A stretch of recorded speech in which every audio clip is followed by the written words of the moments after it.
तो hello friends, आप सभी का फिर से स्वागत है हमारे इस नए यूट्यूब चैनल पर। दोस्तों आज मैं आपको क्लास 12th के हिस्ट्री का VVI 35 क्वेश्चन विथ आंसर लेकर के आए गए हैं। तो आप लोग वीडियो को अंत तक जरूर देखिएगा। पिछले वीडियो में मैंने 35 क्वेश्चंस और करा रखे हैं, तो आप लोग बैक में जाकर उसको देख सकते हैं। ठीक है, तो अब चलते हैं आपके फर्स्ट क्वेश्चन की ओर आगे बढ़ते हैं। तो यहाँ पर आपके सामने फर्स्ट क्वेश्चन दिया हुआ है, विजयनगर साम्राज्य की स्थापना कब की गई थी? इसका right answer option number A 14वीं शताब्दी में। ठीक है, विजयनगर साम्राज्य की स्थापना कब की गई थी? 14वीं शताब्दी में, याद रखिएगा। ठीक है, नेक्स्ट क्वेश्चन आपके सामने है, विजयनगर पर आक्रमण कर इसे लूटा गया था। कब लूटा गया था विजयनगर पर आक्रमण करके? तो इसका राइट आंसर ऑप्शन अभी 1565 ईस्वी में। ठीक है, 1565 ईस्वी में विजयनगर पर आक्रमण करके इसे लूटा गया था, याद रखिएगा। नेक्स्ट क्वेश्चन आपके सामने है, विजयनगर साम्राज्य पूर्णतः विनिष्ट हो गया था। कब विनिष्ट हो गया था विजयनगर साम्राज्य, यानी पूर्णतः नष्ट हो गया था कब? इसका right answer option number A 17वीं 18वीं शताब्दियों तक। ठीक है, 17वीं 18वीं शताब्दी तक विजयनगर पूरा तरह से यानी समाप्त हो चुका था, विनाश हो चुका था विजयनगर का, याद रखिएगा। ठीक है, तो नेक्स्ट क्वेश्चन आपके सामने है, विजयनगर शहर को पूर्णतः ध्वस्त हो जाने के बाद इसे हम्फी नाम से याद रखा गया। जिस नाम का आविर्भाव स्थानीय देवी के नाम से हुआ, उस देवी का क्या नाम था? देखिए, विजयनगर साम्राज्य जो था वो ध्वस्त हो जाने के बाद इसे क्या नाम रखा गया? हम्फी, याद रखिएगा। ठीक है, और हम्फी नाम जो रखा गया वो किस देवी का नाम था? इसका right answer option number C Pampa Devi. क्या नाम था? पंपा देवी, उसके नाम पर उस शहर का नाम हम्फी रखा गया, याद रखिएगा। ठीक है, नेक्स्ट क्वेश्चन आपके सामने है, हम्फी के भग्नावशेष एक अभियंता तथा पुराविद कर्नल कॉलिन मैकनी द्वारा प्रकाशन में लाए गए थे। देखिए, हम्फी के जो भग्नावशेष एक अभियंता यानी इंजीनियर थे तथा पुरातत्विक विभाग, आपको मालूम है, जो कि पुराने चीज़ के बारे में जो जानते हैं उसके बारे में। ठीक है, तो कर्नल कॉलिन मैकनी द्वारा प्रकाश में कब लाया गया था? तो इसका right answer option number D 1800 ईस्वी में। कब? 1800 ईस्वी में, याद रखिएगा। ठीक है, 1800 ईस्वी में। नेक्स्ट क्वेश्चन आपके सामने है, हरिहर और बुक्का ने विजयनगर साम्राज्य की स्थापना कब की थी? इसका राइट आंसर है ऑप्शन नंबर ए 1336 ईस्वी में। ठीक है, हरिहर और बुक्का ने विजयनगर साम्राज्य की स्थापना कब की थी? 1336 ईस्वी में, याद रखिएगा। ठीक है, नेक्स्ट क्वेश्चन आपके सामने है, विजयनगर शासकों के जो उड़ीसा के समकालीन राजवंश के शासक थे उनका नाम क्या था? यानी विजयनगर के जो शासक थे उनके जो उड़ीसा के उस समय उड़ीसा के समकालीन राजवंश के शासक कौन थे, यानी उसका नाम क्या था? इसका right answer option number B Gajapati. ठीक है, याद रखिएगा। नेक्स्ट क्वेश्चन आपके सामने है, होयसलों के राज्य का विकास कब हुआ था? होयसलों के राज्य का विकास किस कौन सी जगह पर हुआ था? कर्नाटक में, याद रखिएगा। ठीक है, होयसले के राज्य का विकास हुआ था कर्नाटक में, याद रखिएगा। नेक्स्ट क्वेश्चन आपके सामने, विजयनगर के शासकों ने अपने आप को क्या कहा है? इसका right answer option number D राय कहा है। क्या कहा है? राय। देखिए, विजयनगर के जितने भी शासक थे उन्होंने अपने जो नाम था उसके लास्ट में जो सरनेम होता है उसको उन्होंने राय को ऐड किया, जैसे में कृष्णदेव राय, ऐसे ही करके। ठीक है, याद रखिएगा। नेक्स्ट क्वेश्चन आपके सामने, दिल्ली सल्तनत के किस शासक के समय में विजयनगर साम्राज्य की स्थापना हुई थी? इसका right answer option number C Mohammad bin Tughlaq. ठीक है, मोहम्मद बिन तुगलक जो उस समय यानी विजयनगर साम्राज्य की स्थापना जब हुई तो उस समय मोहम्मद बिन तुगलक दिल्ली का सुल्तान था, याद रखिएगा। ठीक है, नेक्स्ट क्वेश्चन है आपके सामने, विजयनगर साम्राज्य के संस्थापक किस वंश के थे? इसका right answer option number A Sangam वंश के थे। किस वंश के थे? संगम वंश के, याद रखिएगा। विजयनगर साम्राज्य के संस्थापक किस वंश के थे? संगम वंश के, याद रखिएगा। नेक्स्ट क्वेश्चन आपके सामने है, विजयनगर साम्राज्य के संस्थापक का क्या नाम था? इसका right answer option number C Harihara एवं बुक्का, याद रखिएगा। हरिहर एवं बुक्का राय, ये अपने लास्ट के अंतिम में यानी सरनेम क्या लगाते थे? राय लगाते थे, याद रखिएगा। और विजयनगर साम्राज्य के संस्थापक कौन थे? हरिहर और बुक्का, याद रखिएगा। नेक्स्ट क्वेश्चन आपके सामने, विजयनगर साम्राज्य की स्थापना कब हुई थी? अभी मैंने बताया 1336 ईस्वी में। कब हुआ था? 1336 ईस्वी में विजयनगर साम्राज्य की स्थापना हुई थी, याद रखिएगा। ठीक है, ये क्वेश्चन बार बार रिपीट हो रहा है क्योंकि ये क्वेश्चन ज़्यादातर पूछे जाते हैं एग्जाम में। ठीक है, याद रखिएगा। नेक्स्ट क्वेश्चन आपके सामने है, विजयनगर साम्राज्य किन दो नदियों के दो आब में फला फूला? यानी विजयनगर साम्राज्य जो है वो किन दो नदियों के किनारे यानी स्थित है, याद रखिएगा। नेक्स्ट क्वेश्चन आपके किस नदी के किनारे हैं? कृष्णा और तुंगभद्रा के दोआब के किनारे। ठीक है, याद रखिए। एक साइड कृष्णा नदी है और एक साइड तुंगभद्रा नदी, दोनों के बीच में विजयनगर साम्राज्य, याद रखिएगा। नेक्स्ट क्वेश्चन आपके सामने है, विजयनगर साम्राज्य किस साम्राज्य से हमेशा प्रतिस्पर्धा, यानी देखिए विजयनगर साम्राज्य का किस राज्य से प्रतिस्पर्धा हमेशा चलता रहता था? इसका right answer option number C Bahmani साम्राज्य से। किससे? बहमनी साम्राज्य जो विजयनगर साम्राज्य के जस्ट बगल में ही था, विजयनगर साम्राज्य का उससे हमेशा प्रतिस्पर्धा चलता था। यानी प्रतिस्पर्धा में यानी कि जैसे में कुश्ती या फिर कोई भी चीज़ जैसे प्रतिस्पर्धा होता है ना, सेम वैसा ही गेम कोई भी होता रहता होगा। ठीक है, याद रखिएगा। नेक्स्ट क्वेश्चन आपके सामने है, विजयनगर साम्राज्य की राजधानी कहाँ थी? इसका right answer option number C Hampi. कहाँ थी?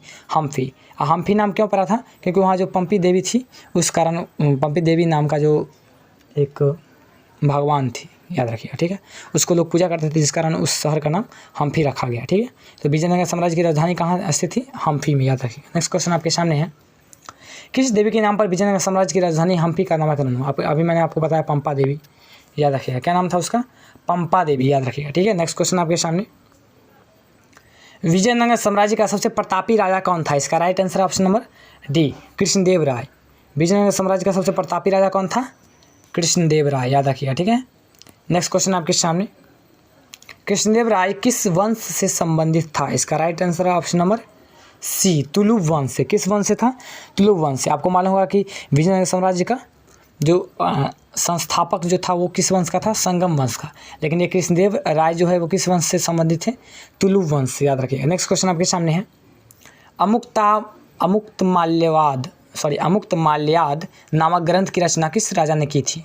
अमुक्त माल्याद नामक ग्रंथ की रचना किस राजा ने की थी? तो इसका right answer option number D Krishnadeva Raya. कौन था?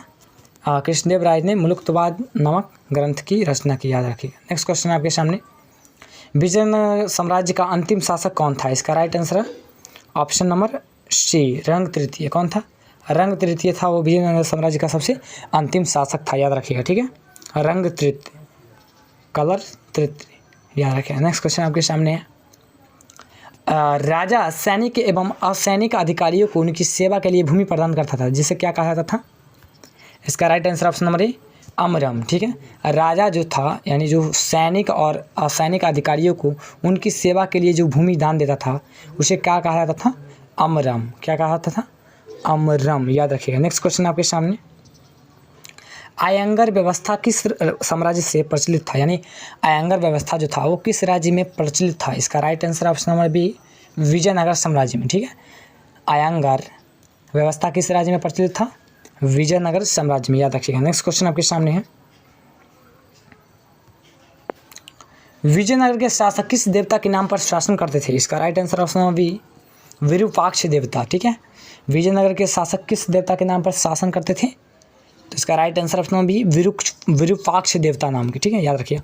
विरूपाक्ष नाम के देवता के नाम पर ही विजयनगर के जितने भी राजा थे वो सभी शासन करते थे, याद रखिएगा। नेक्स्ट क्वेश्चन आपके सामने, बहमनी राज्य की स्थापना कब हुई? इसका राइट आंसर ऑप्शन नंबर ए 1347 ईस्वी में। ठीक है, आपको मालूम होगा कि विजयनगर साम्राज्य की स्थापना 1336 ईस्वी में हुआ था और उसके जस्ट 11 साल बाद बहमनी राज्य की स्थापना हुई थी, उसके जस्ट बगल में थे, याद रखिएगा। ठीक है, उसकी स्थापना 1347 ईस्वी में हुआ था, याद रखिएगा। नेक्स्ट क्वेश्चन आपके सामने में है, उड़ीसा के गणपति राज्य की स्थापना कब हुई थी? उड़ीसा के गजपति राज्य की स्थापना कब हुई थी? इसका right answer option number B 1435 ईस्वी में। कब हुआ था? 1435 ईस्वी में उड़ीसा के गजपति राज्य की साम्राज्य की स्थापना हुई थी, याद रखिएगा। नेक्स्ट क्वेश्चन आपके सामने, अहमदनगर, बीजापुर तथा बराद सल्तनतों का उदय कब हुआ था? यानी अहमदनगर और बीजापुर और बराद तीनों सल्तनत का उदय कब हुआ था? 1490 ईस्वी में, याद रखिएगा। ठीक, कब हुआ था? 1490 ईस्वी में, इसको याद रखिएगा। ठीक है, नेक्स्ट क्वेश्चन आपके सामने है, यात्री बारबोसा का संबंध कहाँ से था? यात्री बारबोसा जो आया था वो किस देश से आया था? पुर्तगाल से। कहाँ से आया था? पुर्तगाल से। यानी कहने का मतलब यात्री बारबोसा का संबंध पुर्तगाल से था, यानी यात्री Barbosa, traveller Barbosa is belongs to पुर्तगाल, याद रखिए। नेक्स्ट क्वेश्चन आपके सामने है, विजयनगर साम्राज्य पर कितने वंशों का शासन रहा? इसका राइट आंसर ऑप्शन नंबर 4। ठीक है, विजयनगर साम्राज्य पर कितने वंशों का शासन रहा? 4 वंशों का। ठीक है, याद रखिएगा। नेक्स्ट क्वेश्चन आपके सामने है, कृष्णदेव राय का शासनकाल कितना था? इसका राइट आंसर है ऑप्शन नंबर बी 1509 ईस्वी से 1529 ईस्वी तक। लगभग इन्होंने 20 साल तक अपने शासनकाल में शासन किया। ठीक है, कृष्णदेव राय का शासनकाल कितना था? 1509 से 1529 तक, लगभग 20 वर्ष, याद रखिए। नेक्स्ट क्वेश्चन आपके सामने, अमुक्त माल्याद नामक कृति किस भाषा में लिखी गई थी? इसका right answer option number B Kannada भाषा में। आपको मालूम है कर्नाटक की जो राजभाषा क्या है? कन्नड़ है। उसी भाषा में अमुक्त माल्याद नामक कृति की रचना की गई थी, याद रखिएगा। नेक्स्ट क्वेश्चन आपके सामने है, अमुक्त माल्याद नामक कृति किस विषय पर लिखी गई थी? इसका right answer option number B शासनकाल पर, ठीक है। जो शासन उस समय जो शासनकाल था उसी शासनकाल के संबंधित जो विषय लिखा गया यानी कृति लिखा गया उसका नाम था मुक्त मूल्य, ठीक है, याद रखिए। नेक्स्ट क्वेश्चन आपके सामने, हम्पी को कब राष्ट्रीय महत्व के स्थल के रूप में मान्यता मिली? इसका right answer option number B 1976 में, ठीक है। हम्पी को कब राष्ट्रीय महत्व के स्थल के रूप में माना गया? 1976 ईस्वी के बाद, ठीक है, याद रखिए। नेक्स्ट क्वेश्चन आपके सामने है, अमर नायक कौन थे? इसका right answer option number C सैनिक कमांडर। कौन थे? अमर नायक कौन थे? सैनिक कमांडर थे, याद रखिएगा, ठीक है। किताब आप पढ़िए आपको मालूम हो जाएगा। नेक्स्ट क्वेश्चन आपके सामने, और यहाँ पर लास्ट क्वेश्चन 35 का लास्ट क्वेश्चन, ठीक है। यहाँ पर हमारा जो यहाँ पर हिस्ट्री का सबसे लास्ट क्वेश्चन है, संगम वंश को किसने उखाड़ फेंका? आपको मालूम होगा ऑप्शन नंबर बी सुलभ वंश, जिसके संस्थापक कौन थे? आपको हरिहर और बुक का याद रखिएगा, ठीक है। सुलभ वंश के संस्थापक जो कि कृष्णदेव राय, आपको मालूम होगा कृष्णदेव राय जो थे सुलभ वंश से ताल्लुक़ रखते थे, ठीक है। उन्होंने संगम वंश को उखाड़ फेंका था, याद रखिएगा, ठीक है। इसका राइट आंसर हो जाएगा आपका ऑप्शन नंबर बी, ठीक है। दोस्तों यहीं पर जो आपका जो 12th का हिस्ट्री का VBI 35 क्वेश्चन विथ आंसर हो चुका है, ये मैं चैप्टर वाइज अभी करा रहा हूँ, ठीक है। अब नेक्स्ट वीडियो में मैं कुछ और 35 क्वेश्चन को लेकर के आने वाला हूँ, तो आप लोग हमारे चैनल पर बने रहिएगा। और अगर आपको किसी भी और चैप्टर का यानी किसी भी और सब्जेक्ट का वीडियो चाहिए तो हमें कमेंट में जरूर सजेस्ट करिए, या फिर हमारे इंस्टाग्राम पर मैसेज कर सकते हैं, या फिर हमारे टेलीग्राम पर भी मैसेज कर सकते हैं, ठीक है। तो मिलते हैं नेक्स्ट वीडियो में टॉपिक के साथ। तब के लिए धन्यवाद। जय हिंद, जय भारत।